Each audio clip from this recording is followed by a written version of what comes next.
everybody. This is the What School Could Be in Hawaii podcast. I'm your host, Josh Rapoon.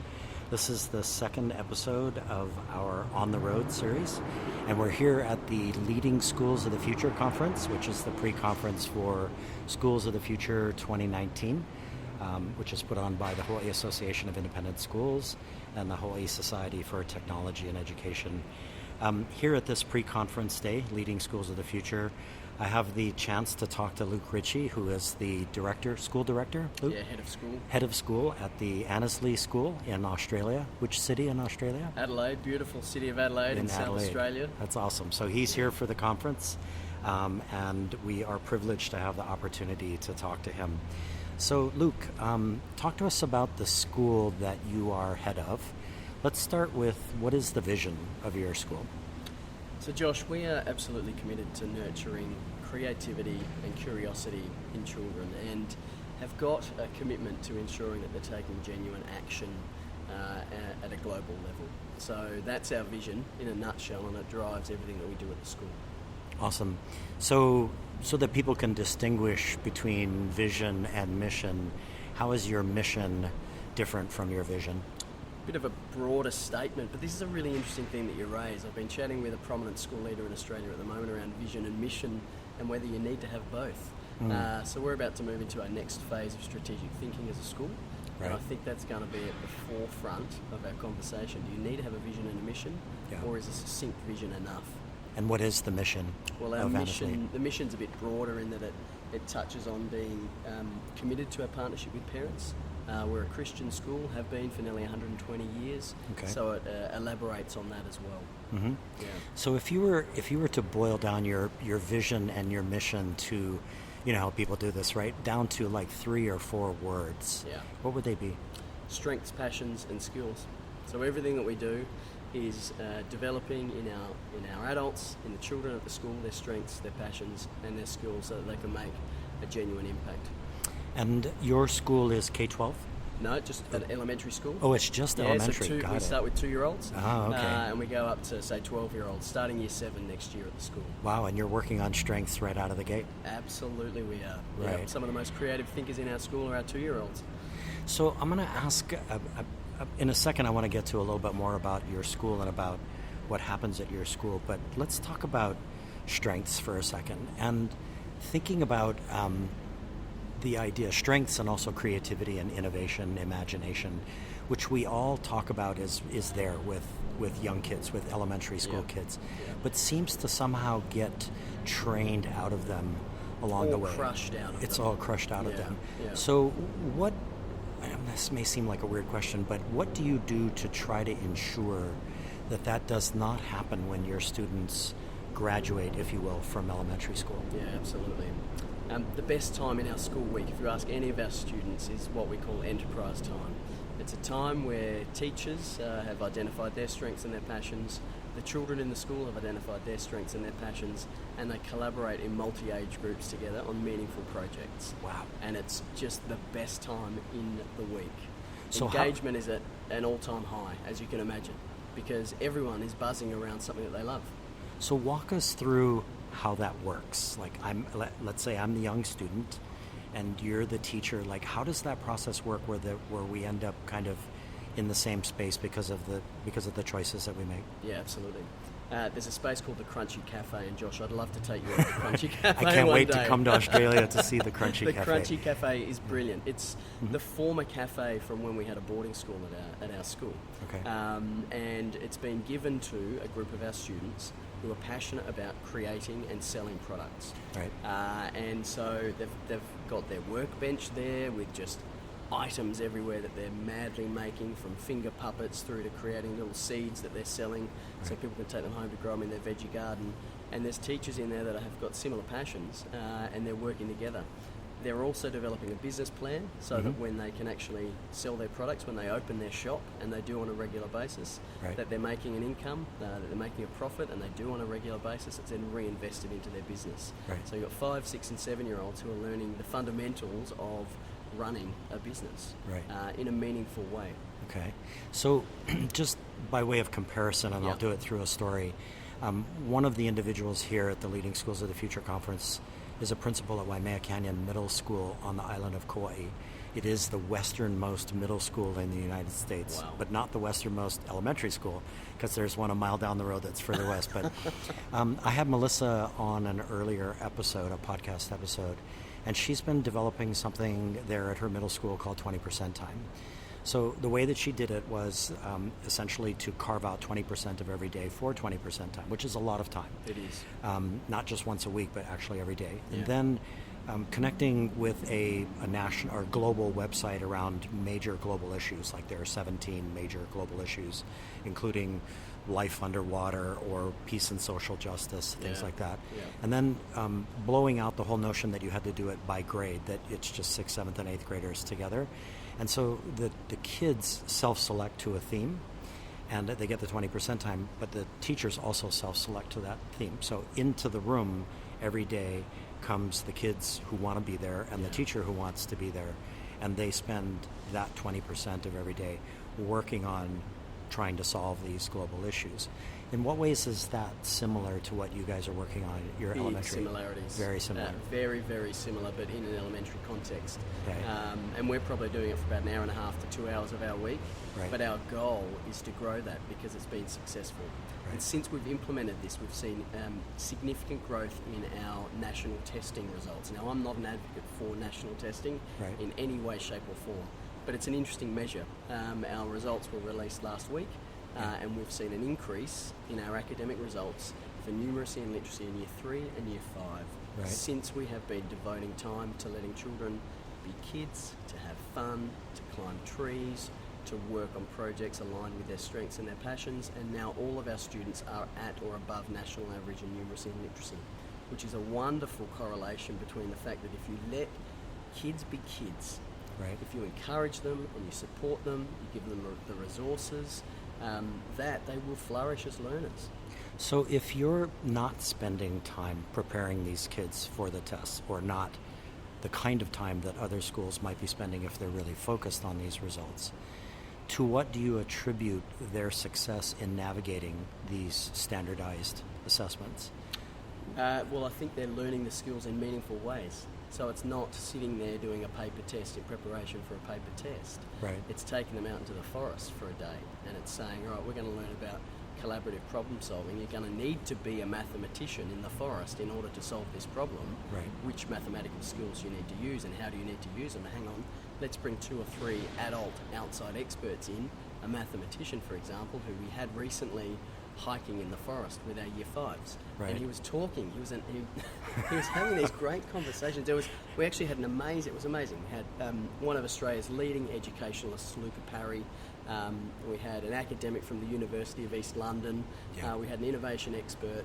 And we had the Environment Minister or Secretary for the Environment for our state. Right. So we had 5 significant adults Right. with 20 children hiking through the forest learning about sustainability, but there were conversations about astrophysics, about running successful businesses, about being a successful DJ, about being a mathematician and the skills that you need to be successful in mathematics, Right. while they were hiking in the forest. I mean, that is life preparation. It's not just preparation for a test, Right. but then the correlation has come through strongly that we've seen an increase in our academic outcomes in numeracy and literacy as well. So back to that question, and by the way, I'm just like, my mind is blown.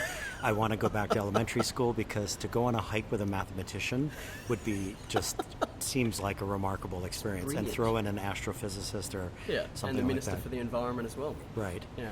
So back to this question though, if you end up alone as a kid up against a test or some kind of evaluation of your numeracy, of your literacy, what is it that's allowing you to navigate that moment? What is it that does that? And just, I know it's probably speculative on your part.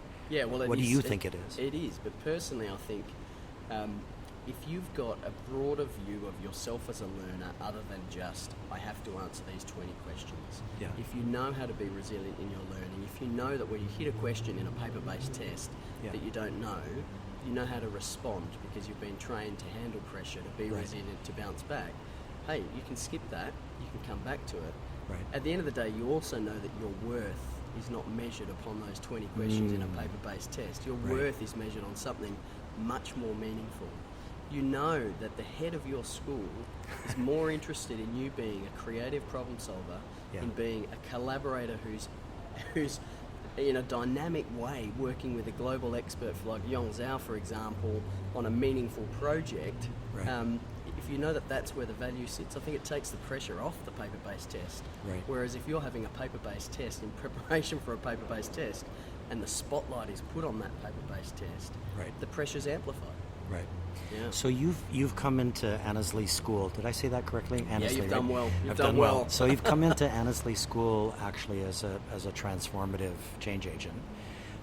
What have the conversations been like with your parents about this process, and how do you ease them through from, in Hawaii we might say, to canoe to va'a, going in opposite directions at a pretty high rate of speed, and that you're jumping out of one and into another, which is not an easy thing to do.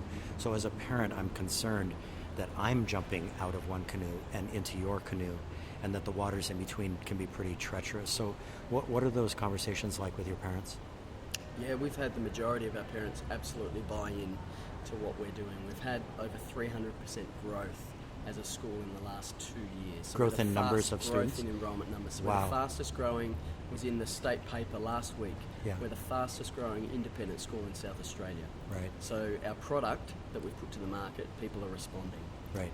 Those families that were at the school when I came in, the majority of them were ready for some change. Okay. And so the buy-in was abundant. But there are a number of families that were hesitant though, and so giving them a voice in the process has been really, really important. That's a key part of it, is their voice. A key part. Same Right. with staff. You know, in order for us to create our blueprint for success, which is our very simple, clearly written strategic document, every staff member had the opportunity to meet one-on-one with me as head of school to share their thoughts on our strengths as an organisation, our challenges, where we should be going. We did the same with students. Genuine buy-in from our community into the creation of the heart and soul document of the school. Right. And we intentionally kept it very small. So it's just an A3 page, and everyone knows it. We talk about it all the time, and it genuinely drives our action. It definitely echoes other conversations that I've had with imaginative, creative educators on this show.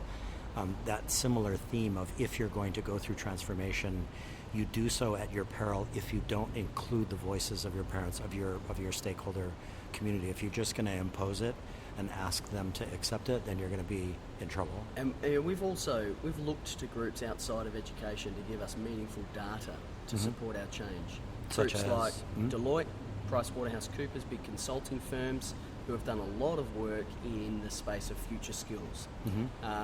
Also a group called the Foundation for Young Australians. It's obviously the Australian context, but they've got incredible data around the fact that if we don't make change in order to develop future skills in children, that it's at their peril. And so, you know, it's not just me as head of school going, hey, here's a crazy idea, let's have a crack. It's us as a team going, all right, let's actually do some genuine research. Let's look broader than schools, because I'm a big believer that the information that should be driving change in schools shouldn't be coming just from schools. Let's bring in experts like Yong. Let's bring in experts like, you know, Luca Parry and the like. These, you know, incredible thinkers who are on a global scale making significant change, and let's get them to help us on our journey. Right. So, wow, this is going by really fast. I can already feel the clock ticking on us tick, right tick. here. And we're going to have to get you out to Australia, and we can do an extended episode. We can do a longer episode for sure. I do want to ask you questions about what's actually happening back in the room that we were in a few minutes ago at Leading Schools of the Future. But just for a few minutes, I wanted to drill down on three things. So your blueprint, your document that I'm looking at right here, talks about student-centered. Your school is student-centered. For listeners, local, national, global, what does that mean? Well, it basically means that we personalise the school experience for every child. So instead of saying to a child, a 5-year-old, hey, you're 5, you'll come and fit our system or our offering, we say, tell us about yourself. What do you love? What are you great at? What are your challenges? And we're going to mould our model around you. Right. And when we talk about, you talk about leading professionals, in your school culture, what does that mean? Absolutely. Leading professionals for me it's twofold. So we're our teachers are very much the leading experts, some of the best educators that I have ever had the privilege of working with. Mm-hmm. So they are leading in the field, but they're also leading in their classrooms. So teacher leadership for me is significant. Right. As a head of school, I'm all about empowering great professionals to get on with their business, Right. To be creative, to try new ideas, and that's where a lot of our changes come from. This privileged position where I am in to work with some of the best people in the world at Right. Annesley, and just to say, hey, you're great, go for it. I'm here. I'm your cheerleader. I'm here to support you. I'm here to go on the journey with you. I'm here to help resource you and your creativity. Got it. And you also talk about diverse learning. So that can often come across as a jargon, as education speak to a lot of people. Yeah. In your context at your school, what does diverse learning mean? We have children outside of the school every week. We've initiated a great new program called The Quest for year 3 to year 7. Oh my God, here we go Yeah, again. here we go again. I want to go to your elementary school. You need to join Will you in year accept 3. a 60-year-old into your program? You're in. Well, as long as you're happy to become a member of the Adelaide Zoo in year 3, because all of our year 3s do. In a heartbeat. And they spend 9 Mondays consecutively at the Adelaide Zoo, meeting with the leadership of the zoo, learning about animals, learning about the business model, learning about their sustainable approach to running their business. Year 4s become lifesavers. They go down to Glenelg, down to the coast, and they learn how to be surf lifesavers. Our 5-6s do this incredible program where we push them so far from a physical resilience perspective that sometimes they might think they're going to break. Right. And that's where we say this is the best learning place for you. 30-kilometre mountain bike rides, hiking up Mount Lofty, going and serving in an Indigenous community. Great things that traditionally would happen with older children, and we're saying it needs to happen at a younger age. Surely you're not talking about elementary school kids. Yes, we are, and it's so much fun. Well, so what's so cool about this, again, the podcast series is inspired by Ted Dintersmith's book, What School Could Be, and one of the stories that he tells is about I think it's an ex-firefighter or ex-policeman in Fort Wayne, Indiana, who wants to become a teacher, a kindergarten teacher, and as soon as he comes in, he starts chafing at the scripted culture that he's facing, and so he busts out of that and creates a makerspace, and the kids start doing robotics, and they raised all the money for their program. The kids raised all the money by being those kinds of serial entrepreneurs. So diverse learning then means it's indoor, it's outdoor. You're actually everywhere as a learning moment. And it also means that children are at the table for all the big decisions that are made in our school. So here's a great example. It's one of my favourite examples. Okay. When we recruit new staff, new teachers, and we get, in our recent recruitment drive, we had near 100 applicants for teachers who want to come and work at our school. Wow. The first people in our organisation that the shortlisted candidates meet and spend time with are children. So we have a panel of 5, 6, 7 and an 8-year-old who interview each candidate. But they don't just ask them questions. They take them into our farm and they introduce them to our chooks. And if an adult Chooks are? Chickens. Chickens, okay. Sorry, there's a little Aussie term for you. Yeah. If the candidates don't know how to handle a chicken and the children feel uncomfortable around that, they give us that advice and they don't get a job at our school. Children have a genuine voice at every level at Annesley. Wow. So your school is an independent school. We are. In the context of those terms, independent, public, and charter. Yeah. So talk to us for a second here in Hawaii, us public school leaders, about what's possible in a public school setting with all the constraints that we know about, which includes unionized faculty and all of the sort of state level mandates and federal level mandates and all that. Is the kind of transformation that you're describing possible in a public school context like that? It absolutely is. What does it take to get there? I think it takes a bit of boldness, and it takes vision, and it takes a commitment to what's best for children. Okay. So we always come back to what is best for children. Right. If it's best for children, we're going to go for it. Right.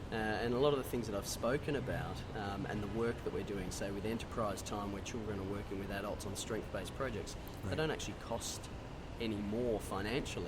Right. It's just a different approach. And in Australia, we have government regulations that we need to meet as well. Right. And we meet them, but we do it in creative ways. Wow, that's awesome. I feel like we might be at a moment here in Hawaii, an inflection moment, if you will, or a point where that's possible, because our state system, which is one unitary school district for all islands under one superintendent, is moving rapidly in the direction of empowerment, meaning that under 3 pillars, one of which is teacher collaboration, the other is student voice, the other is school design, that you and your school community, if you're a principal with your team, you are empowered to build the kind of learning environment that you think is best for that community. And so I think the doors are open now for what you're describing. And what I'd say, Josh, is I'm privileged that this is my second trip to Hawaii. I was out here working with the Association for Independent Schools last year as well. Is that it genuinely is an oasis for excellence in education and progressive education. Right. So when I'm chatting with educational leaders back in Australia, I do put you guys up across your systems as standout leaders when it comes to a commitment to progressive education. And that's why when I come back, I get so inspired with the conversations that I'm having with the school leaders that are here at the Leading Schools of the Future conference, because there's this genuine commitment to doing things in a manner that is best for equipping children for success, not just in the future but now. I think that's a big point of difference, and we need to make that commitment and acknowledge that children are capable now and not just in the future. Right. We're not just preparing them for 15 years down the track. They can make a significant contribution now, and I see here in the people that I'm meeting that there's a genuine commitment to that. Right. So good segue to this last section here, which is that 150 feet away from us right now in a convention center ballroom, there are 140 school leaders, public, private, and charter, who are working really hard at this Leading Schools of the Future 2019 conference or pre-conference. What they're working on is deeper learning for deeper learning assessments. This moment gives us a chance to step outside the door and kind of explain what's going on in the room.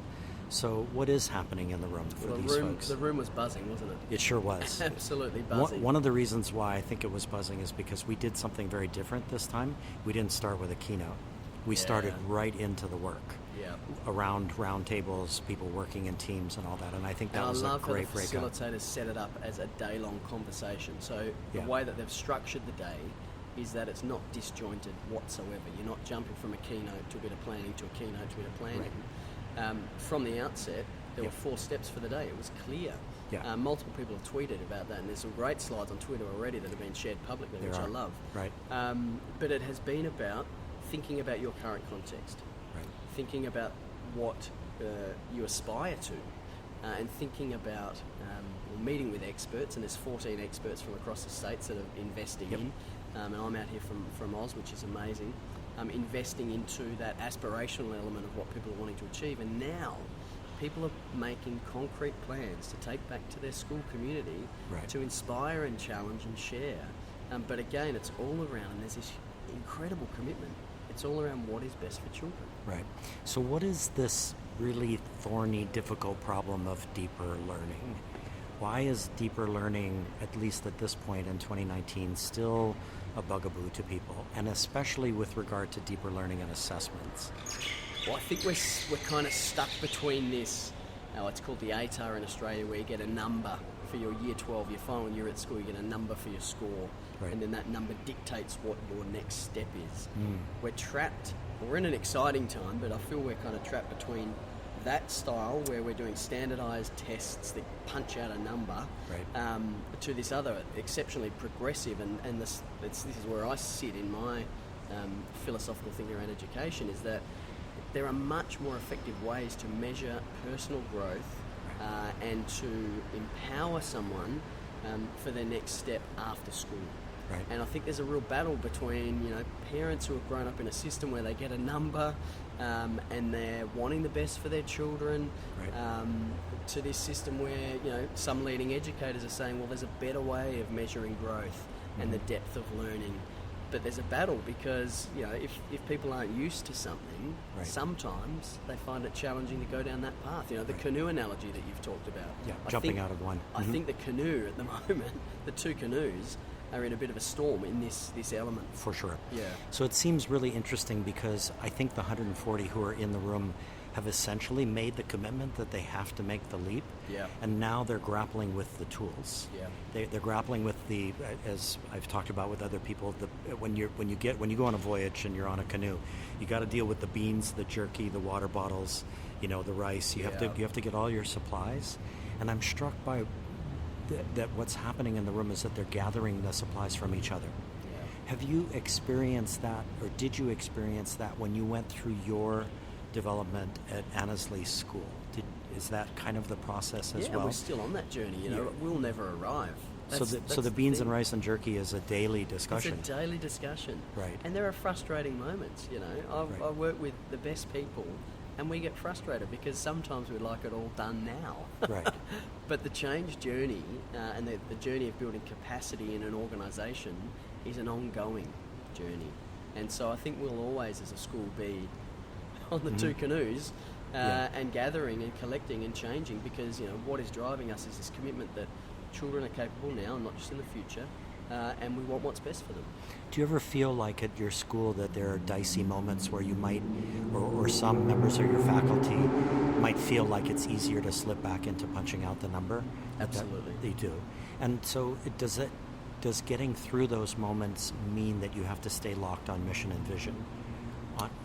Do having a clear, well-articulated vision that is communicated often, that everyone's had the opportunity to invest in the creation of, Right.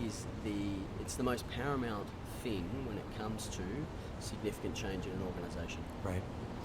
Feels like that's a great place to bring this conversation to a close. Absolutely. This has been pretty funny because it's the first time I've done this on the road, a version of the podcast outside, and there was a Myna Bird chirping a few minutes ago. You can We hear are in people- Hawaii. Yes, we're at the convention center. There's all kinds of noise. There's a guy who's accelerating his motorcycle a couple seconds ago. But I think that's what's going to make this part of the podcast series really cool. Yeah. Luke Ritchie of the Annesley School, thank you so much for this conversation today. Thanks, Josh.